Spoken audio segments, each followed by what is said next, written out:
Hi guys, I'm going to show you how to make a optical illusion heart, okay? So what you're going to do is you're going to start by making a heart on your paper.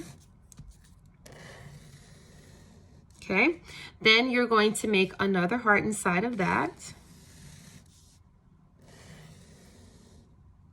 And then you're going to make another heart inside of that. Okay, now the next thing you want to do is you want to create what we would call your vanishing point. So your vanishing point is going to be a little dot. It doesn't have to be in the center of your heart. You can have it off to the side like that. And then what you're going to do is you're going to create a series of lines that are going to go outward. Now I'm going to create a smaller space just for the video in here, because I don't want to spend too much time doing all of the lines. But what you're going to do is you're going to make 12 lines that radiate outward from your vanishing point. Your vanishing point is the area that all of the lines are going to lead from. So what you want to do is you want to take 12 lines and you want to have them extend outward from the center. 1, 2, 3, 4, 5, 6, 7. I had to do 5 more. And they're going all different directions, but they're all coming from that vanishing point. So it sort of looks like a spider web on top of your heart. Now what you want to do is you want to start from the outside and work your way in, or you can start from the center and work your way out. But what you want to do is focus on that first heart, okay? So I'm going to start to create a black and white pattern. Then I'm going to skip a space and go to the next one.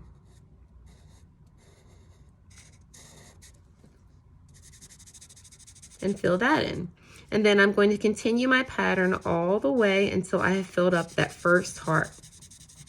Now this one can be a little tricky because on this one, it'll look like it's split up with this, but don't worry about that because this actual shape is part of this one, and you'll get to that when you go to the next one, if that happens to you. So I'm still following the shapes in my pattern in my first heart by creating a black and white pattern. Okay, so I have filled that up. Now what I'm going to do is I'm going to go to my second heart and I'm going to fill that up. And the first place I'm going to go is right here because this one looks the most complicated. So I'm going to fill in this spot right here. This is in my second heart. If you go out of the line, don't worry, you can just kind of extend it a bit. No worries. And then whatever you have in the first heart, you have to do the opposite in the second heart. So that's what I'm doing now. I'm just filling in the pattern in the second heart, making it opposite of the one that I did in the first heart. Careful because it's very easy to mess up. I just did another one before I started this example and I did mess up. So especially if you're using marker, you really don't want to have to start all over again, which is what is happening to me, but it does happen, but that's okay. Okay, so now I have finished my second heart. Now I'm going to go to my third heart. So because this was black, white, I'm going to now continue with my pattern. And remember, it's opposite of whatever you did on the first one. You don't want to take one row and be like, okay, this is all black, and then the other one's all white, because it has to be a checkered board pattern. And you know, on checkered boards, it's red, white, or red and black, red and black, red and black, and so forth. You won't be able to create that optical illusion of space going inward if you don't create the checkerboard pattern on this. It won't work visually. Okay, so I'm just continuing to fill up my pattern, and you can already see the illusion starting to happen with the heart. Now, obviously, you're going to take more time with yours and you'll make it better than mine, but I'm just doing this very quickly just so that you can see how you'll follow along with the pattern to create the illusion of the optical illusion. Okay, now after you're done that, you're going to then finally finish up your last section, which is going to, again, be the opposite of whatever you did first. And you're going to fill up that space. This is why you might want to do a smaller one rather than a bigger one. If you're interested in doing a very complex design, you can use a larger size paper.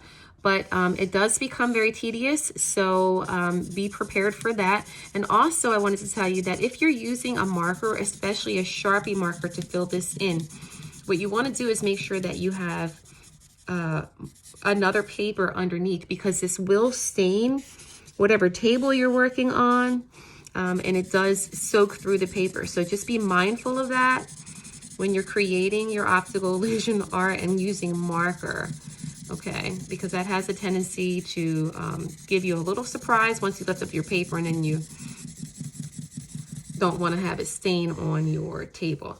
So I'm just going to fill this in, but you get the idea. Most importantly, try to be precise. I'm going to go back in after this video and I'm going to make sure that all of my, fill up my white spaces and make sure that everything is perfectly colored in, because I want it to be ultimately perfectly neat. But this is what it looks like. So it'll be easier for you to organize if you go from one section to the next and you go carefully with it. Okay, now what I'm also going to show you is that after you're done this, what you can do is take it a step further, and you can maybe even do a little shading around your design, really to make it look three-dimensional. I am going to kind of fix some of this up. It looks a little sloppy to me, but that is your optical illusion design. Now, I was telling you that you can create another shading around it. So if you were to take your pencil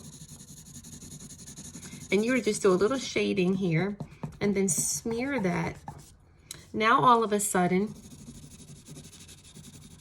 your paper, your heart, looks like it's possibly lifting up off of the paper.